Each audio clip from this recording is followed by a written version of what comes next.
j'ai un petit peu remanié la ville de Limoges pour vous parler du futur, et un futur qui vous concerne. Donc, juste le dernier point, à l'ICEM, je co-dirige un petit laboratoire qui est spécialisé dans les nouvelles technologies en psychiatrie, en l'occurrence l'innovation, dont l'IA. Et j'ai la chance de travailler avec aussi bien des sociologues que des mathématiciens pour essayer de comprendre tous les ressorts de ces nouvelles technologies. Et surtout, une de nos premières recommandations, c'était que les prescripteurs, les patients, les utilisateurs soient des participants de la création de tous ces outils. Mais pour participer, encore faut-il connaître, et c'est un petit peu ma fonction là, de vous parler un peu de tout ça. Donc si ça veut marcher, hop, non. Voilà. Ça fait ça. Voilà. Alors, nous en sommes aujourd'hui à la 4e révolution industrielle. Vous saviez que la vapeur a permis d'obtenir un peu de nouvelles choses, puis l'électricité, puis l'informatique, et aujourd'hui, c'est l'intelligence artificielle. Alors, l'intelligence artificielle, on en parle, on en a peur, on pense à Skynet, on pense à Terminator, mais dans le champ des maladies psychiques, qu'est-ce que ça peut nous apporter? Alors, tout d'abord, la technologie, il y a un virus qui a décidé de me taquiner. Windows, non? Vous essayez? Ouais. Ça marchait ce matin. Ah, ça, c'est toujours ce qu'on dit. Voilà. Je pense que c'est forcément de votre faute. Hein. Voilà. Non, je ne sais pas qui va appuyer. Et donc, ce matin, professeur Le Boyer vous a probablement parlé un petit peu de la médecine personnalisée. Et est-ce que l'intelligence artificielle, ça a l'air de fonctionner? Ouais, merci. L'intelligence artificielle, est-ce que ça peut nous aider à faire une médecine personnalisée? Alors, la réponse est très probablement oui.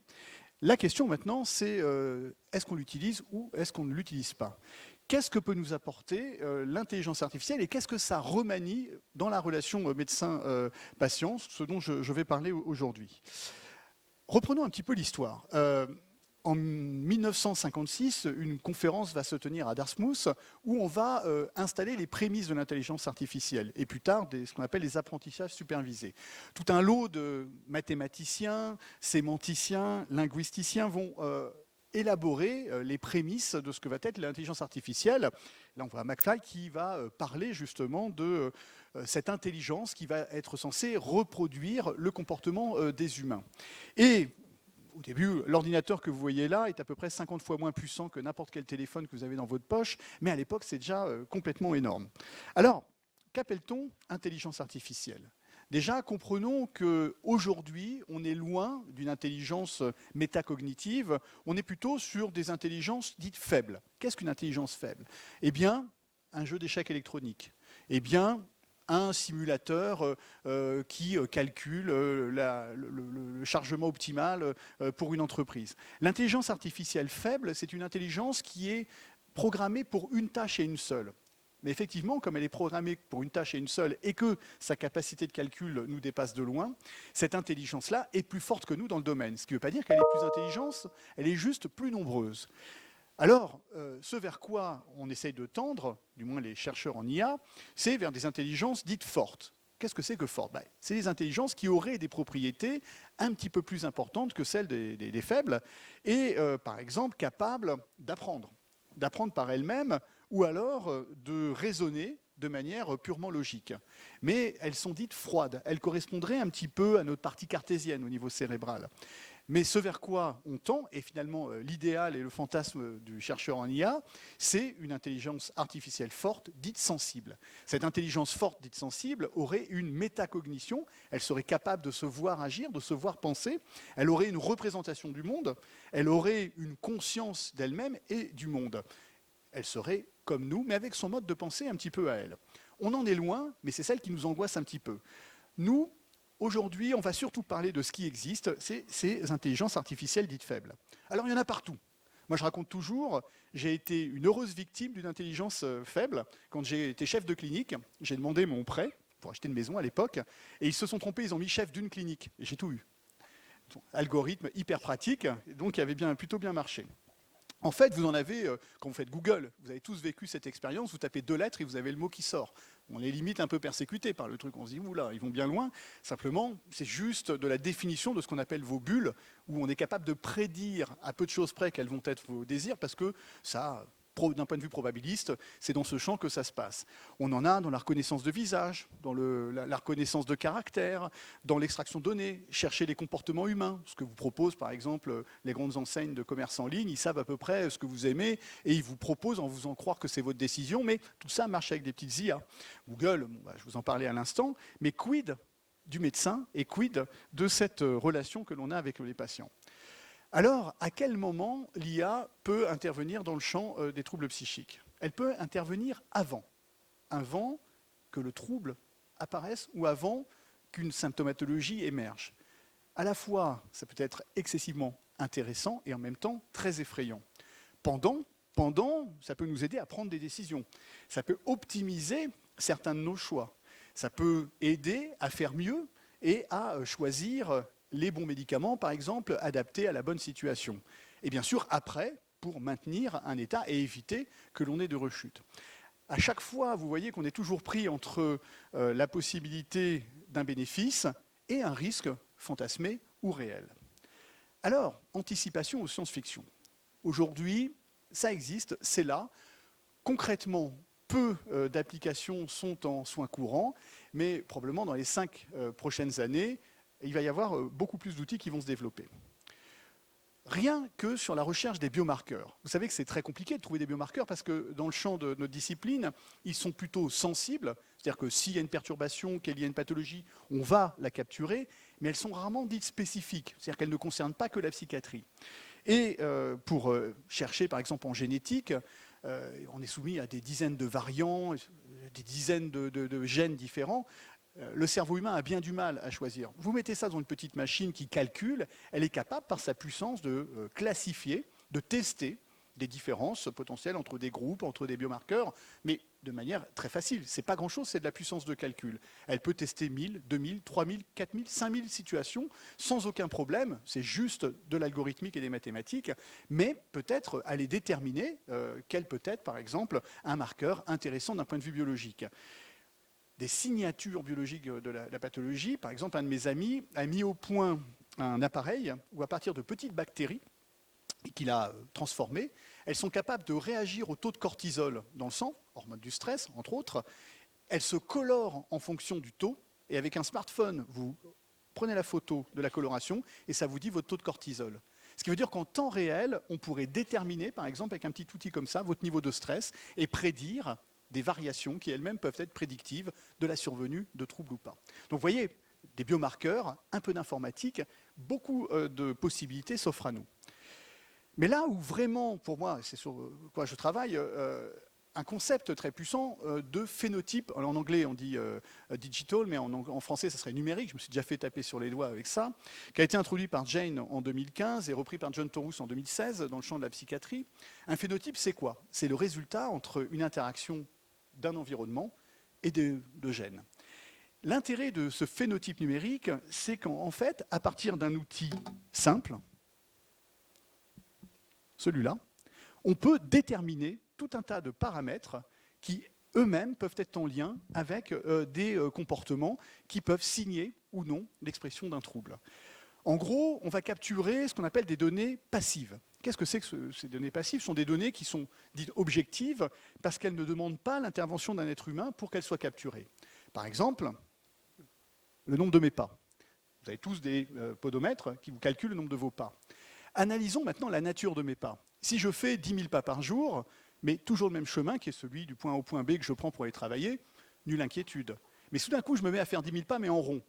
L'ordinateur peut déterminer qu'il y a une petite variation par rapport à mon habitude et de se poser la question d'un comportement peut-être un peu pathologique, d'une agitation, ou alors si je ne bouge plus, à un moment je suis peut-être mort, mais sinon c'est peut-être que je suis très clinophile et que je décompense un trouble, par exemple dépressif sévère.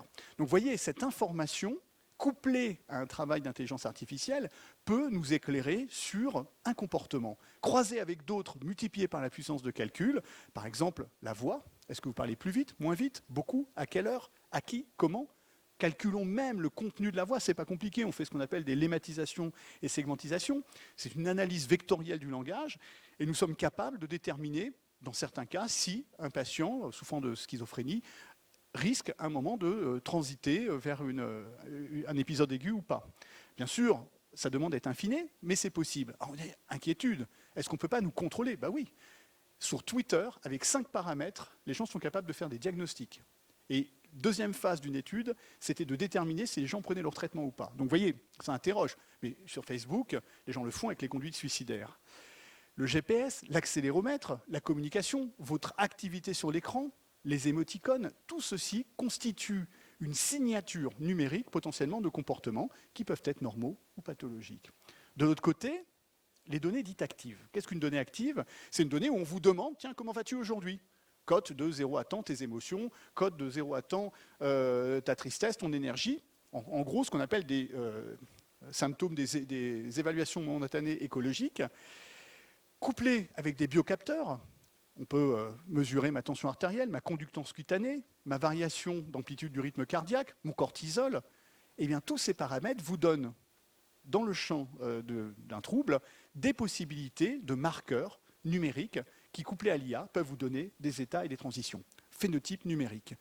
Alors, bien sûr qu'il faut quand même affiner un petit peu notre propos, mais ce sont des outils qui commencent à vraiment émerger. Les premiers cardiologues l'ont utilisé dans le diabète, et nous, on est vraiment intéressés par cela, avec un besoin bien sûr d'une analyse à la fois critique et à la fois optimiste, parce que ça ouvre des belles perspectives. Tout le monde, ici, a un smartphone, globalement, à peu de choses près. Les outils connectés, qui a un bracelet connecté ici? Un peu moins, hein, ça marche moins ce truc-là, mais il y en a peut-être, oui. Eh bien, comme je vous le disais, ce sont des sources informationnelles très intéressantes qui valent largement la tension artérielle pour un hypertendu. Donc, on a à notre disposition beaucoup d'outils sensibles au calcul d'une IA qui, travailler sur des grosses populations, permettrait de déterminer des nouveaux types, un nouveau regard sémiologique, une e-sémiologie. Dans le champ, par exemple, de la neuroimagerie, si souvent on fait un diagnostic, par exemple on dit un patient qui a un risque de transition vers la psychose, fait une prédiction. Généralement, ça vaut chez l'être humain un jet de pièces. On a une chance sur 2 de se planter. Certains travaux, par exemple les travaux de Koutsoulléris, une équipe allemande, arrivent à peu près à 92-93% de prédiction diagnostique à 5 ans de transition sur l'analyse d'une image avant que le trouble arrive. C'est Minority Report, vous allez me dire. Mais il reste toujours une petite incertitude à travailler, mais en évaluant des IRM, en regardant des différences que l'œil humain ne peut pas voir, mais que l'ordinateur trouve sans a priori, eh bien, il peut imaginer que tel groupe est différent de l'autre. Et si après, on regarde ce qu'ils sont devenus, il peut apprendre que ce groupe-là risque dans tant de pourcentage de situations de devenir telle ou telle étiquette, et donc prédire des transitions vers la psychose. Alors, bien sûr que ce sont des mesures à prendre avec prudence, parce qu'on n'est jamais garanti. Si on n'est pas à 100%, une probabilité n'est pas une certitude. Mais quand même, les mesures, peut-être moins lourdes que celles d'un traitement qui peuvent être mises en place, sont des mesures qui sont tout à fait intéressantes quand on regarde un petit peu ce type de données. La réalité virtuelle. La réalité virtuelle est un outil aussi très intéressant, couplé à de l'IA. Par exemple, on est en train d'essayer de développer un petit outil dans les troubles moteurs fonctionnels. Vous savez, les gens qui ont des conversions, où je capte l'intention de mouvement de la personne, qu'il ne peut plus faire parce que son cerveau l'empêche de bouger son bras, et je le reproduis en réalité virtuelle. Il bouge le bras et ça reconnecte le sentiment, ce qu'on appelle d'agentivité, qui reconnecte le sentiment de pouvoir agir sur son corps. Et on sait qu'à un moment donné, la neuroplasticité fait le reste. Donc vous voyez, des outils intéressants, au-delà de tout ce qui peut se faire dans le registre de la connaissance du cerveau et d'outils, par exemple, de thérapie ITCC, etc. On peut, entre 2 consultations, travailler. Parce que bien souvent, ce qui nous manque, nous, c'est de la présence. Qu'est-ce qui se passe entre 2 consultations de médecins? Moi, par exemple, des patients, hormis état un peu critique, je ne les vois pas tous les jours. Et pourtant, c'est tous les jours que j'en ai besoin. Et donc, l'IA, avec des agents conversationnels, peut aussi tout à fait suppléer ce manque et apporter des éléments intéressants. Un des grands spécialistes des agents conversationnels, les chatbots, vivant à Stanford, vivait une rupture et il explique qu'il avait rencontré une personne des pays de l'Est avec qui il conversait. Et puis pendant 3-4 mois, il lui parle tout le temps. Puis un jour, il dit ouais, tu fais quoi? L'autre fait je me promène, il fait beau. Je dis, bon, tu es quand même à Moscou en plein hiver. Il regarde la température, il fait moins 30. Et là, il lui sort une phrase aberrante et elle répond. Et il se rend compte, lui, spécialiste, que ça fait à peu près 3 mois qu'il parle à un robot. Donc il l'a vu un peu mauvaise, mais il s'est dit c'est bien fait. Donc vous voyez, on peut tout à fait, dès lors qu'on met des caractéristiques humaines, obtenir un sentiment de complicité avec ce petit robot qui peut faire office d'un compagnon thérapeutique quand il est bien programmé. Donc, des perspectives, encore une fois, intéressantes. Vous allez me dire inhumaines? Non, parce que ça peut fonctionner et apporter des solutions à des moments où ça ne le fait pas. Si vous fantasmez comme moi sur les Marvel, un Jarvis, pour ceux qui connaissent, vous rentrez, vous parlez à votre... Allume la lumière, oui maître, c'est hyper satisfaisant, et on peut faire pareil, oui thérapeute, ou je sais pas quoi, et ça peut apporter une présence qui est une présence thérapeutique, et ça, c'est pas négligeable. Nous, par exemple, un papier qu'on a publié là, récemment, on a montré un concept de dopamine digitale. C'est-à-dire qu'avec ce phénotype numérique, on capte des informations de baisse comportementale et on propose aux patients des micro-solutions, ce qu'on appelle des EMI, Ecologically Momentary Intervention, des petites interventions simples pour motiver le patient et réactiver les circuits dopaminergiques de la recherche de plaisir et d'action et de la motivation. Comment? Par des choses simples. On sait par exemple que le matin, si je me réveille à heure fixe, je m'expose à la lumière, je prends une douche chaude, 7 minutes à 39,4 degrés, je crois que c'est la dernière étude, que je mange, que j'appelle 2 amis, que je sors et que je vais m'acheter un petit truc sympa et que j'entre à la maison, j'ai déjà activé 5-6 boutons qui sont des boutons motivationnels. Mais si je suis déprimé, compliqué de les faire. On est obligé, nous, d'accompagner les gens. Eh bien, ces petits agents qui ont capté que vous avez mal dormi, que vous n'avez pas trop bougé la veille, sont capables d'ajuster la capacité de vous proposer la meilleure intervention adaptée à votre état du moment, donc pas impossible à mettre en œuvre, pour justement rentrer dans un circuit motivationnel. Est-ce que ça remplace les hommes? Vous allez voir que mon équation de la fin, elle ne résonne pas comme ça. Alors bien sûr, pour ceux qui connaissent un petit peu ça, c'est Minority Report, c'est le risque d'en faire trop. Est-ce que, comme par exemple en oncologie, dans le cancer du sein, on détecte des tumeurs tellement petites qu'on est amené à soigner, à opérer des gens qui n'auraient probablement pas développé de tumeurs? C'est une barre et c'est à nous de la déterminer et c'est pour ça que l'être humain a quand même besoin de valider certaines des propositions pour éviter de pécher par excès. Parce qu'un ordinateur et une IA faible ou forte, si vous lui confiez une mission, elle la remplit. C'est un peu le problème.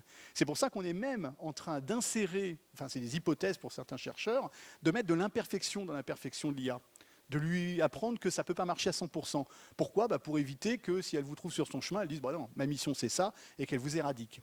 Donc l'idée, c'est peut-être de mettre un peu d'humilité dans l'IA pour qu'elle ne soit pas si prétentieuse que ça et qu'elle fasse un job intermédiaire. Vous avez vu, on la personnalise alors qu'elle n'est pas vivante. Et pourtant, ça fonctionne. Ceci dit, ça marche bien, ça, on est capable de personnaliser. Petit, je me cogne sur une chaise, je fais « Oh, méchante chaise !» Je lui mets un coup de pied. « Ah, pauvre chaise, elle n'a rien fait, et puis elle ne parle pas. » C'est lâche même, et pourtant, on le fait. Alors, quid de la relation médecin-patient? Parce que ça vient introduire une tierce personne dans une relation qui est déjà complexe et compliquée. On avait fait une étude il y a 3 ans où on avait regardé près de 500 psychiatres et 2000 étudiants infirmiers quelles étaient leurs perceptions de tous ces outils. Et c'est vrai que 3 grands champs ressortaient, les aspects médicaux, éthiques et juridiques. Et les gens disaient l'alliance thérapeutique, le transfert, le risque lié aux contre-réactions, traiter trop ou pas assez, déshumanisé, figé dans un diagnostic. On se faisait même insulter. L'interne qui a travaillé sur sa thèse était catastrophé. Je fais non, ça veut dire que notre étude marche et qu'on a vraiment capturé les problématiques. Et en fait, on s'est dit, plutôt que de pleurer sur les résultats, prenons-le pour ce qu'ils sont. Il faut travailler pour décoder la boîte noire, expliquer aux gens quel peut être le bénéfice, nous-mêmes limiter. Et dans les recommandations, une des premières qu'on a fait, justement, c'est que tous les acteurs de la santé mentale soient des participants, qu'on ne laisse pas ça aux GAFAM. Ça serait une catastrophe. Il faut donner ça à des gens qui les utilisent, qui les prescrivent et qui aient leur mot à dire. Et donc, une des missions qu'on s'était mise, c'est d'expliquer aux gens ce que c'est, pour qu'au moins on ait une idée qui ne soit pas que préconçue et qu'on puisse avoir un peu plus d'objectivité et devenir participant et aider justement la recherche, les entrepreneurs à faire des outils intéressants. Et à cette occasion, par exemple, au congrès de l'encéphale, où je pilote un petit peu le village des startups et de l'innovation, je souhaite que les entrepreneurs puissent rencontrer les associations de patients. Donc, on vous en parlera pour venir donner votre point de vue et écouter et voir ce qui se prend pour relayer, pour créer une véritable communauté qui ne soit pas qu'unilatérale. Mais pour moi, un des points importants, et celui-là, on ne l'a pas encore assez vu, c'est que c'est un formidable outil d'empowerment, c'est-à-dire de reprise d'un pouvoir pour le patient. Pourquoi? Il peut être proactif. Si je vois un patient et que je suis persuadé, moi, en tant que médecin, qu'il y a quelque chose qui ne va pas, ma rationalité va faire que je vais souvent essayer de me confirmer, m'auto-confirmer, m'auto-prédire, et mon objectivité, somme toute, sera relative.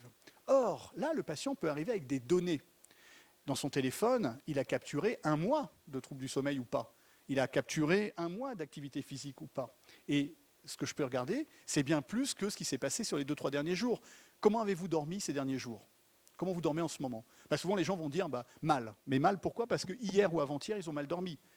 On n'est pas ou peu capable de faire une statistique sur X temps. Nous-mêmes, quand on soigne quelqu'un et qu'on raisonne sur un médicament, on ne se souvient pas de 100 patients, mais de 3, les 3 derniers.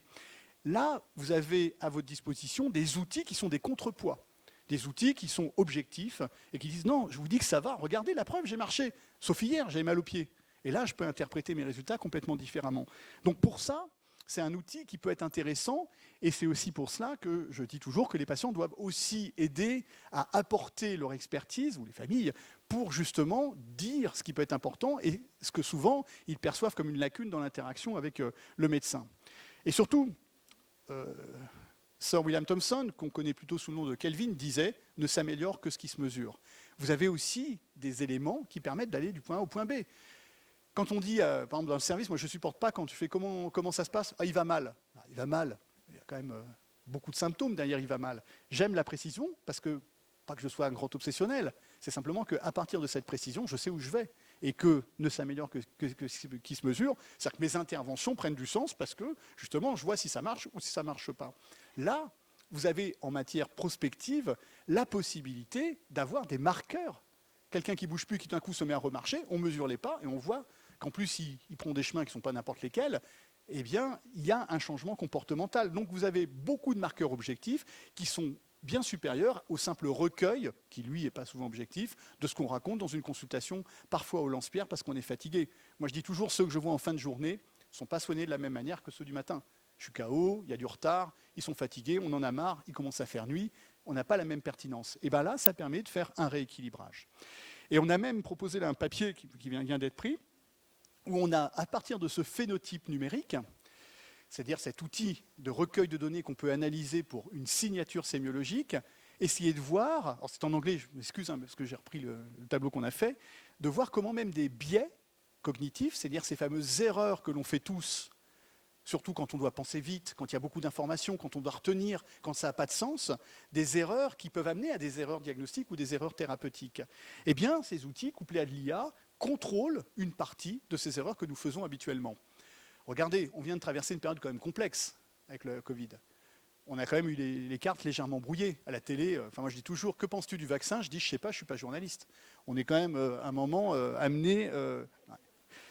Non, c'est vrai, j'ai rien contre, mais à un moment, on ne savait plus qui disait quoi. Eh bien, ces petites données, actives et passives, permettent de contrôler certaines erreurs, ce que je viens de vous évoquer. Par exemple, les échelles, les trackers, les capteurs de temps de sommeil et autres, peuvent par exemple vous permettre de dire ça, je n'ai pas oublié, les données que je vous donne sont complètes, je ne raisonne pas que sur 2 jours. Il y a beaucoup d'interventions qui sont plus objectives et des infos qui sont plus objectives qui nous permettent d'avoir plus de pertinence dans nos choix. Eh bien, tout ceci permet de bloquer ce qu'on appelle les biais d'ancrage, de surconfiance, qui sont quand même très fréquentes chez les médecins. On a de la surconfiance, qui veut dire que plus on vieillit, généralement, plus on peut l'avoir, quoique. Et ça permet de contrôler, de temporiser certaines de nos erreurs décisionnelles. Mais ceci dit, vous allez me dire, oui, mais où est l'humanité? Vous préférez prendre un avion qui peut peut-être se tromper ou un avion qui contrôle les biais? Ben voilà, moi c'est pareil. Moi je dis toujours, j'ai eu un problème cardio il y a 1 mois. Je préfère aller chez un cardiologue qui ne parle pas en noir et blanc avec de la poussière qui sort de sa bouche quand il me cause et qui ne vient pas avec une trompe pour me dire « Ah là, ça ne va pas ». Je veux un type qui a une échographie, un ECG et un truc super moderne. C'est logique. Eh bien, ce sont des outils modernes, supplémentaires, qui s'occupent d'une partie de notre problématique, ça ne fait pas tout, mais c'est une partie, et qui sont des outils qui peuvent véritablement nous aider. Parce que, grâce à eux, on peut faire des actions en temps réel et ne pas perdre de temps. On peut proposer, comme je vous ai montré, des petites informations qui peuvent nous aider à aller vite et d'être beaucoup plus pertinents. Moi, ce que j'aime bien, c'est quand on reprend le serment d'Hippocrate, je respecterai toutes les personnes, leur autonomie et leur volonté. Eh bien oui, grâce à cela, par exemple, nous, on avait publié un papier qui essayait de voir quelle peut être la place de l'intelligence artificielle dans les rédactions et la gestion des directives anticipées. Il y a plein d'endroits où on doit faire respecter l'éthique et autres, la bienveillance, la non-malveillance. Et il y a la possibilité de traiter des informations en temps réel grâce à l'IA qui permettent justement de s'adapter et de proposer des directives anticipées qui sont pertinentes et qui correspondent au sujet de manière vraiment très individualisée. L'autonomie, volonté, liberté d'action, compréhension, dignité, l'IA peut permettre de la maintenir et c'est pour ça qu'il faut quand même bien contrôler ces outils-là. Pédagogie, protection. Comprendre la boîte noire et gérer l'incertitude. Pourquoi ? Parce que parfois, quand on n'est pas à 100% de certitude, il reste petite marge. Qu'est-ce qui se passe si on se plante ? Et donc, c'est là où c'est aussi important. Il faut commencer à travailler cette incertitude qui est différente. Et nous, par exemple, on a créé un outil de prévention des récidives suicidaires avec mon ami Olivier Bonneau à Nantes. Et on a créé des petits sims, des petites simulations. On a créé 5000 faux patients avec des caractéristiques et on a testé notre algorithme pour voir si les conseils qu'on donnait correspondaient à une réalité. On n'a pas regardé les 5000, on a moyenné, c'est une méthode. Ça équivaut à une phase 2 dans un essai thérapeutique. Et on dit ces outils, on doit les tester avant avec des méthodes, par exemple, in silico. Et ça, c'est très intéressant. On est assez fiers de ce papier parce qu'il a été pris dans une très très grande revue informatique médicale. Mais l'astuce, c'était de dire, c'est imparable, il faut les tester, on ne peut pas les vendre comme ça. Parce que liker n'est pas de la science et c'est un peu le souci souvent. En fait, on veut aussi éviter ce qu'on appelle les prophéties autoréalisatrices de Robert Merton. Vous savez, en psychiatrie, souvent, on dit on pense à quelque chose et finalement, on va peut-être créer même une situation où ça va se déclencher et quelque part, on va justifier notre hypothèse a priori. Donc, peut-être que grâce à ces outils, on peut contrôler certains de ces risques-là et ça, c'est pas plus mal. Protéger de la malveillance, les fans de Odyssée, de 2001 Odyssée de l'espace reconnaîtront HAL, l'ordinateur, d'ailleurs qui est une référence au premier ordinateur IBM, HAL 7000. Et effectivement, protéger de la malveillance, c'est qui a les données, quoi, comment. Éthiquement, il faut faire attention. Et effectivement, dans le serment d'Hippocrate, je tairai les secrets qui me sont confiés. Il y a un gros boulot à faire au niveau de la CNIL, au niveau de qui a les données. Et c'est pour ça que, sans jeter la pierre aux GAFAM, parce que j'étais très content d'acheter sur Amazon un machin avant-hier sans me déplacer, il faut quand même savoir qui a les données, quoi, comment, et à qui ça appartient. Parce qu'aujourd'hui, les données, c'est l'or noir, toutes les couleurs du futur. Et même celles de la médecine sont particulièrement intéressantes et particulièrement monnayables. Enfin, les connaissances, ça je m'adresse plutôt aux gens qui sont des acteurs de la santé soignante. Faut se maintenir un petit peu. Moi j'ai vu des personnes qui ne veulent pas en entendre parler. C'est une erreur. C'est une erreur, on ne peut pas. On est obligé parce qu'un patient qui va vous demander que pensez-vous de cette application, que pensez-vous de cet outil, si on n'est pas capable de répondre, c'est comme si on nous parle d'un traitement et qu'on n'est pas capable de répondre. C'est une perte de chance, j'ai bientôt fini. Et ce que je dis là, c'est qu'un médecin, c'est un médecin augmenté aujourd'hui. Ce n'est pas 1 moins 1 égale 0. Je suis éradiqué, c'est 1 plus 1 égale 3. Ce sont des outils supplémentaires pour devenir meilleur. Et si vous connaissez un peu Star Trek, il y a 2 personnes. Il y a Spock et McCoy. McCoy, c'est le médecin. Spock, il est demi-humain. Et il n'a pas tellement d'émotions. De temps en temps, il en a, il ne comprend pas. Et peut-être que l'IA, c'est ça, c'est Spock, rationnel, mais McCoy, c'est l'humain. Il fait de la médecine avec un boîtier et il passe son temps à expliquer les résultats du boîtier. Eh bien, peut-être que ces outils permettront de restaurer ce qui manque beaucoup aujourd'hui, du temps d'empathie et du temps d'empathie disponible. Et c'est en cela que ça peut être intéressant. Bien sûr, apprenons à gérer les erreurs. Peut-être que ce sont des IA qui jugeront les IA qui déconnent. Mais pour l'instant, je terminerai sur cette mobilette. Je dirais qu'il ne faut pas avoir peur d'une mobilette parce qu'elle va plus vite que nous, mais plutôt du mec qui l'a conduit bourré, qui a plus le permis depuis 6 mois et qui, lui, vous rentrera dedans. C'est ce que je veux dire par là. Participons, soyez acteurs, travaillons ensemble et on arrivera à faire de belles choses. Merci de votre attention. Ouf! Quel talent! Hein? C'est quand même assez impressionnant. Hein. Vous ne respirez pas en plus. Hein? Mais non, mais vous m'avez dit 5 minutes. Ah non, oui, parce que je suis payé pour. Sinon, vous savez, on va me tirer les oreilles. C'était passionnant. Enfin, vous, je ne sais pas comment vous avez trouvé. Moi, j'ai trouvé ça passionnant. Comment je ne vous ai pas trop inquiété? Mais on va voir. Il n'y a pas des remarques dans la salle, là? Des questions? Oui, quand même, forcément. Alors, attendez, je viens vous voir. Je suis sûr qu'il y a des dizaines de questions. C'est pas possible. Je me permets de m'asseoir parce que je suis venu à pied de Paris. Pardon. Excusez-moi, je vais passer là. 8 jours de marche. Pardon. Hop là, on va militer pour un TGV intelligent, là, un peu, quand même. Hein. Oui, bonjour. C'était très, très intéressant tout ce que vous avez dit. Moi, évidemment, j'avais une question sur ce que deviennent ces données, mais vous en avez parlé. Effectivement, la CNIL va devoir se positionner là-dessus. Et moi, c'était aussi la question par rapport aux patients experts. Est-ce que là-dessus... en fait, tout le monde va devenir expert de lui-même d'abord, mais des maladies. Alors, et du coup, le rôle des médecins là-dedans, comment ils vont se positionner? Parce que, on l'a bien vu avec le Covid, quoi. Je veux dire, on a l'impression que tout le monde est expert sur le Covid, et c'est ça que j'arrive pas bien à voir le lien. Là. Alors, c'est une bonne question. On parle, pour les gens qui travaillent dans le domaine de la disruption de l'IA, ils parlent de communauté d'experts. Moi, ma prétention voudrait dire que je suis le seul expert de l'histoire. La réalité, c'est que c'est pas vrai. La réalité, c'est que j'ai un domaine du savoir que je connais, mais je ne connais pas tout. Et quand je fais venir dans le service une orthophoniste ou un orthophoniste, etc., ils ont une expertise que je n'ai pas.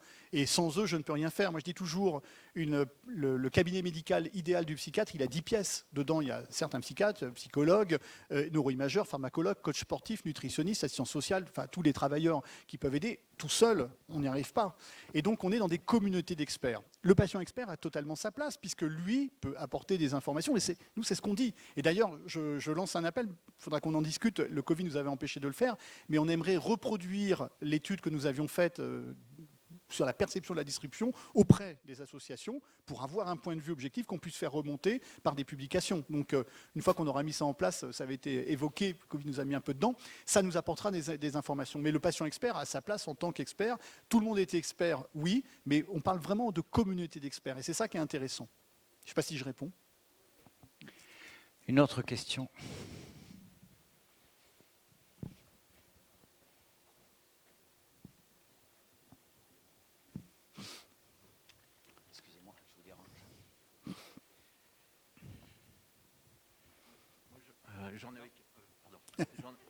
J'en avais quelques-unes, mais déjà on prend les ultrasons qui est utilisé maintenant sur l'aviation, et maintenant qui n'utilise pas les ultrasons pour le médical.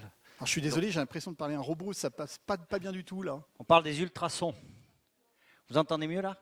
Oui, là j'entends mieux, mais peut-être ça passait pas bien. On va voir. Oui, retirez-le. Enlevez le masque pour parler.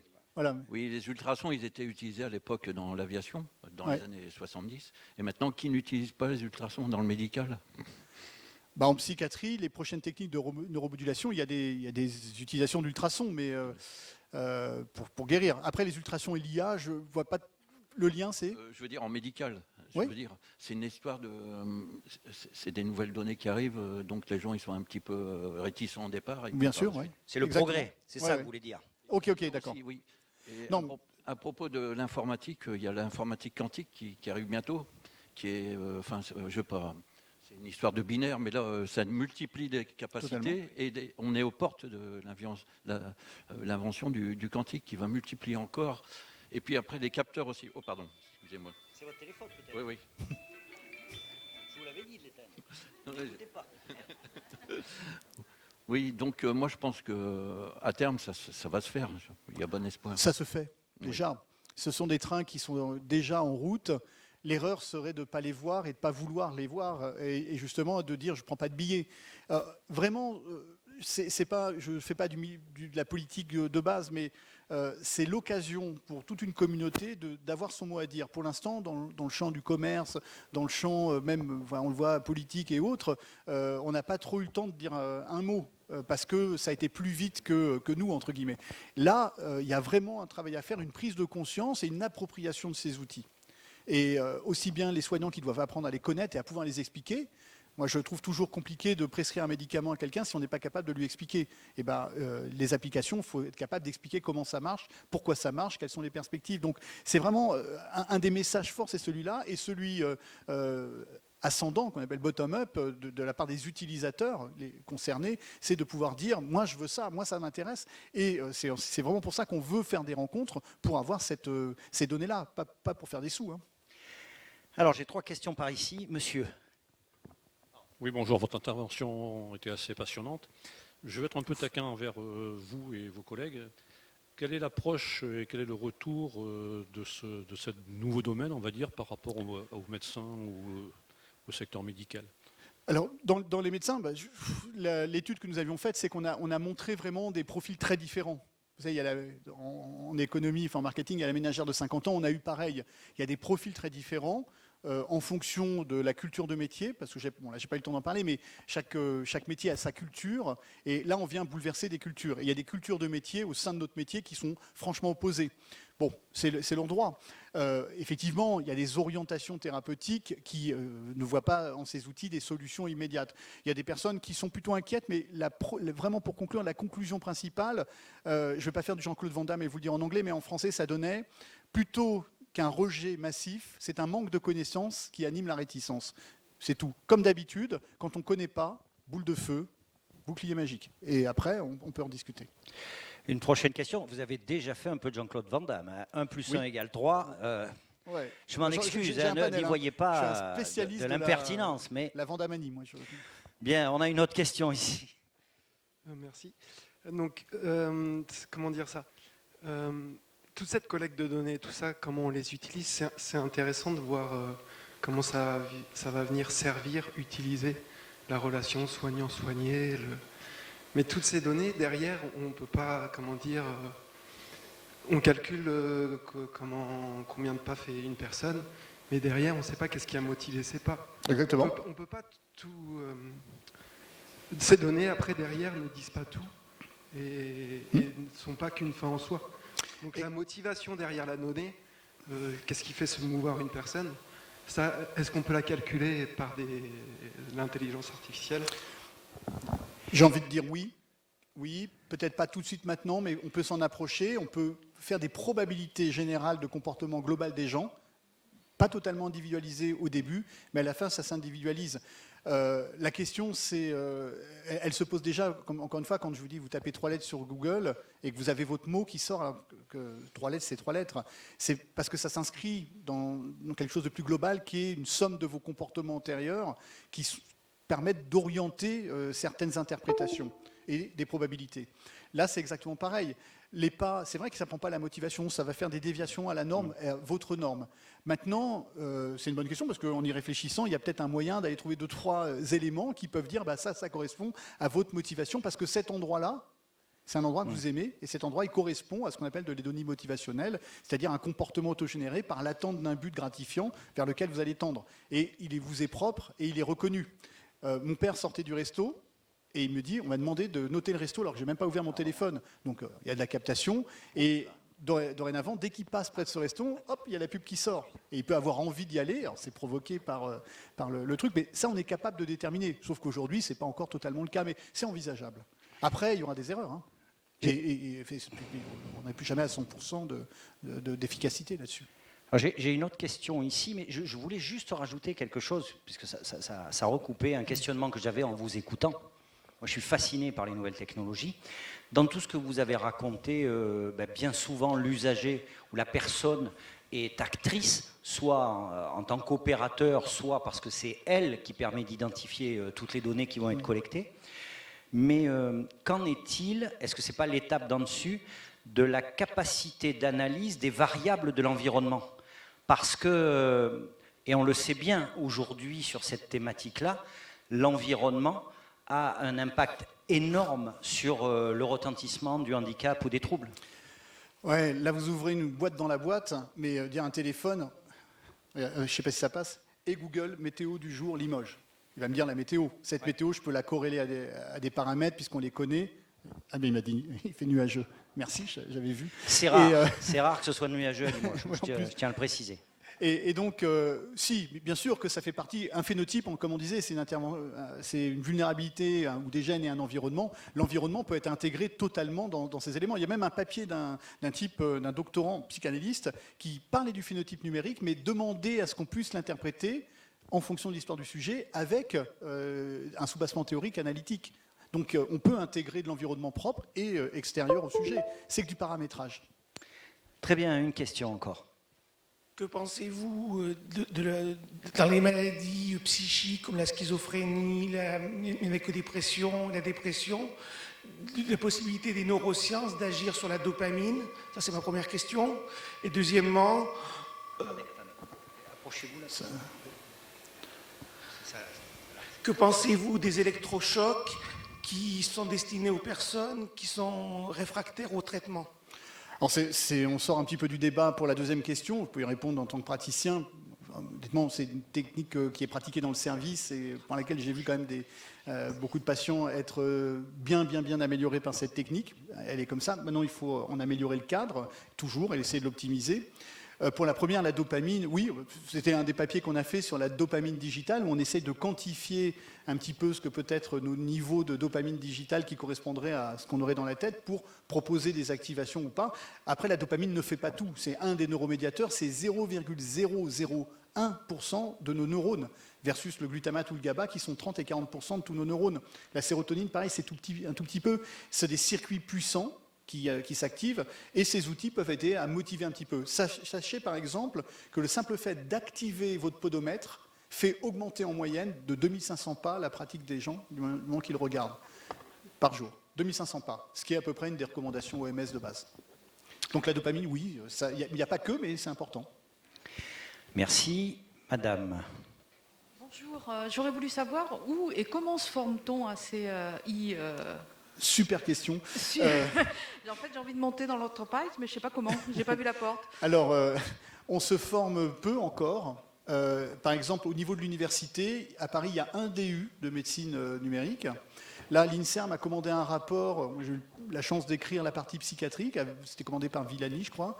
Il y a très peu d'enseignements. À la faculté, il n'y en a pas. Je ne sais pas si, toi, Bertrand, tu en as à la fac, mais il y a très peu de choses encore, mais ça va venir. Dans l'enseignement pour les DES de psychiatrie à Paris, il y a un séminaire, et cette année, il y a 0 inscrit. Donc bon, voilà, c'est comme ça. C'est parce qu'il y a eu un problème administratif qui fait que ça a été mis trop tard. Donc on espère qu'il va y avoir des inscrits, mais il y a très peu d'enseignements dans le registre de la médecine. Ça commence à venir. Dans d'autres domaines, c'est le quotidien. Moi, j'explique que j'ai un de mes enfants qui est ingénieur, qui a fait un cursus dans ce domaine-là. Dans leurs écoles, c'est que ça, parce que c'est l'avenir. Mais dans la médecine, pas encore. On s'y forme un peu sur les sites. Nous, on essaye d'amener des choses par nos publications qui restent peut-être parfois techniques et on essaie de les vulgariser. Moi, par exemple, j'avais écrit un chapitre dans l'avant-dernier bouquin de Boris Cyrulnik qui s'appelait « Les folles idées de la psychiatrie » sur la psychiatrie du futur. On essaie de vulgariser, mais il n'y a pas encore, c'est vrai. Et il faudrait. Et si, il y a, regardez, vous m'avez invité. Une autre question. Oui. Je vois, vous le faites exprès, d'accord. Non, 276 000 j'ai pas. déjà un antécédent avec vous, mais ça se réglera, bien évidemment. Donc, qu'est-ce que vous voulez dire? Non, vous ne prenez pas le micro. Bonjour, moi j'ai une petite question. En fait, tous ces outils ont l'air fortement intéressants, mais moi c'est par rapport au profil. Donc nous on travaille dans un service médico-social spécialisé dans le handicap psychique.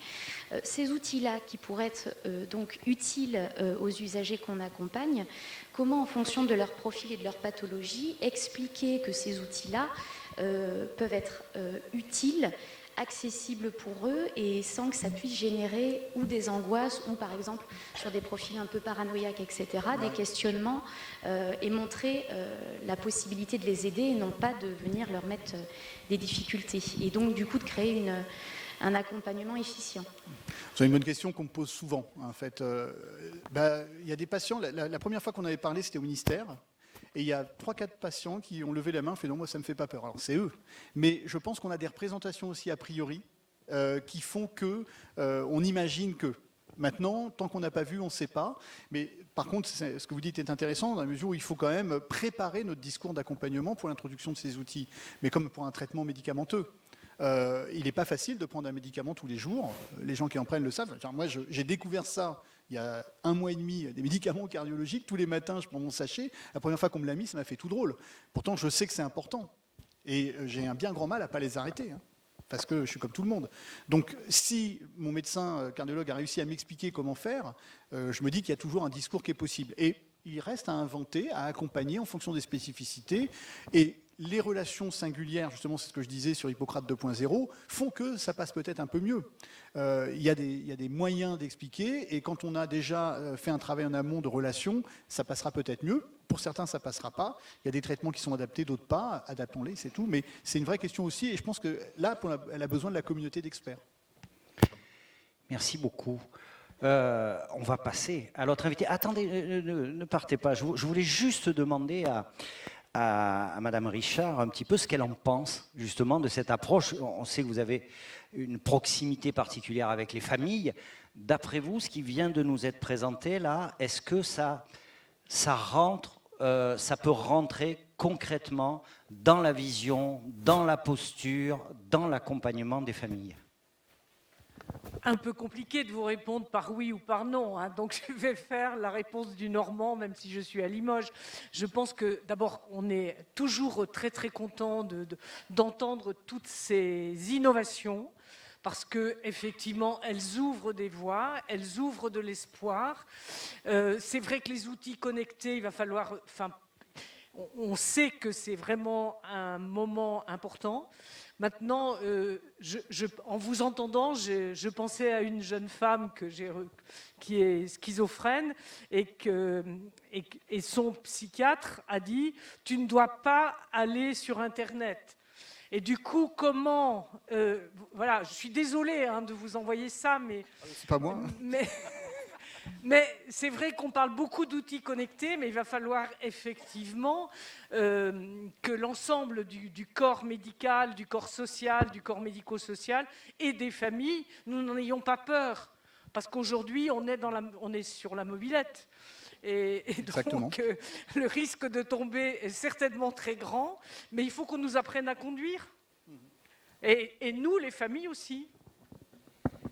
Très bien. Peut-être juste quelque chose à rajouter ou pas derrière ça?